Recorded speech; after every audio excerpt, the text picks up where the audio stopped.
Hey Mike, can you tell us about the linguist story, the some of the findings that were found recently at the Bigfoot Roundup? Yeah, a man named Scott Nelson was at the Yakima Roundup. He talked on Friday evening, which was the less formal part of the gathering. Um, Both he and Bill Munns, who's a costume maker, spoke on Friday evening. And this fellow Nelson is a former Navy cryptologist. I mean, this is a man who has in the past taken foreign secret messages that have code in them, and it's been his job to decipher the code. So he has to not only understand language, but understand code as well. And he learned to do this in the Navy, and then he went on to become a linguist, and he teaches 5 languages on the university level, including ancient Persian, and he's got like 35 years experience in phonetics and in languages.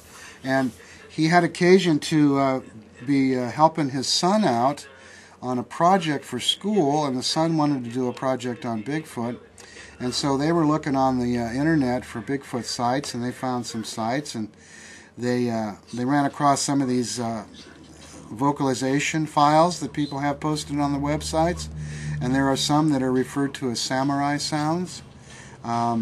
These are recordings that were made back in the Sierras about 30 years ago. They're marketed on a website called Sierra Sounds.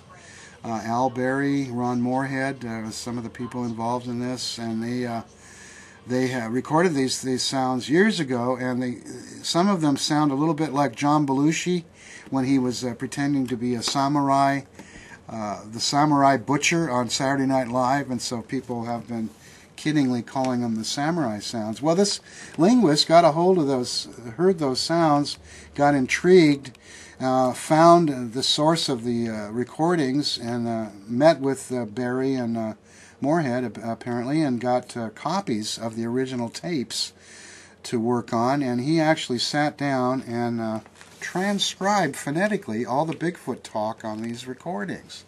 Now, these recordings have been around 30 years. They've had people who are experts in tape recorders and stuff look at the tapes and authenticate that there's nothing bogus about the tapes. There's no splicing.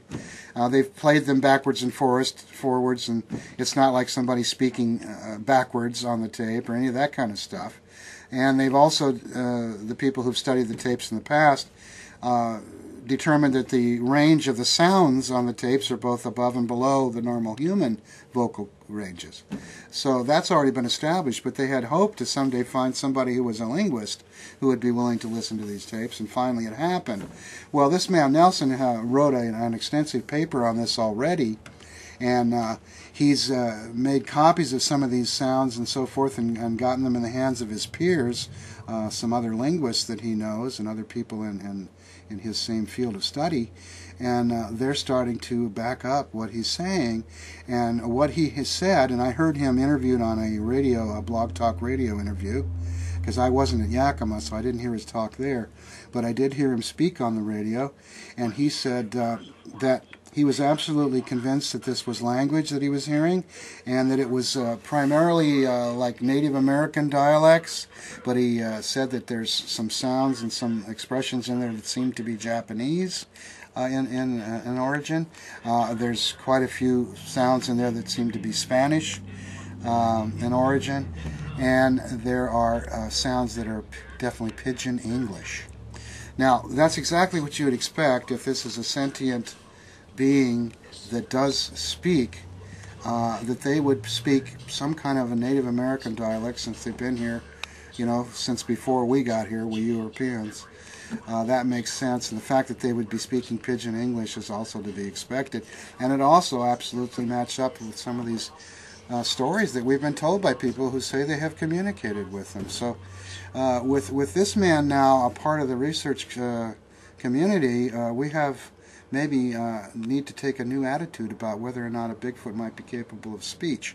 Because a lot of people have poo-pooed those recordings, of course, and said that they're nothing and that they're all fake.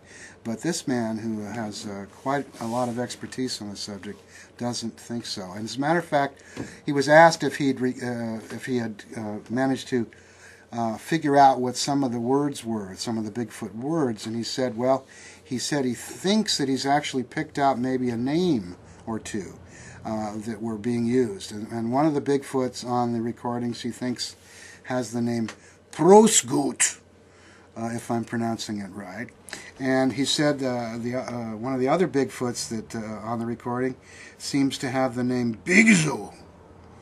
So Prosgoot and Bigzoo were having a conversation. He says not only is it language, but it's apparently non-human language, and what he means by that is that the delivery, the staccato delivery of this language, which is, he had to cut it in half speed to be able to translate it, to phonetically transcribe it.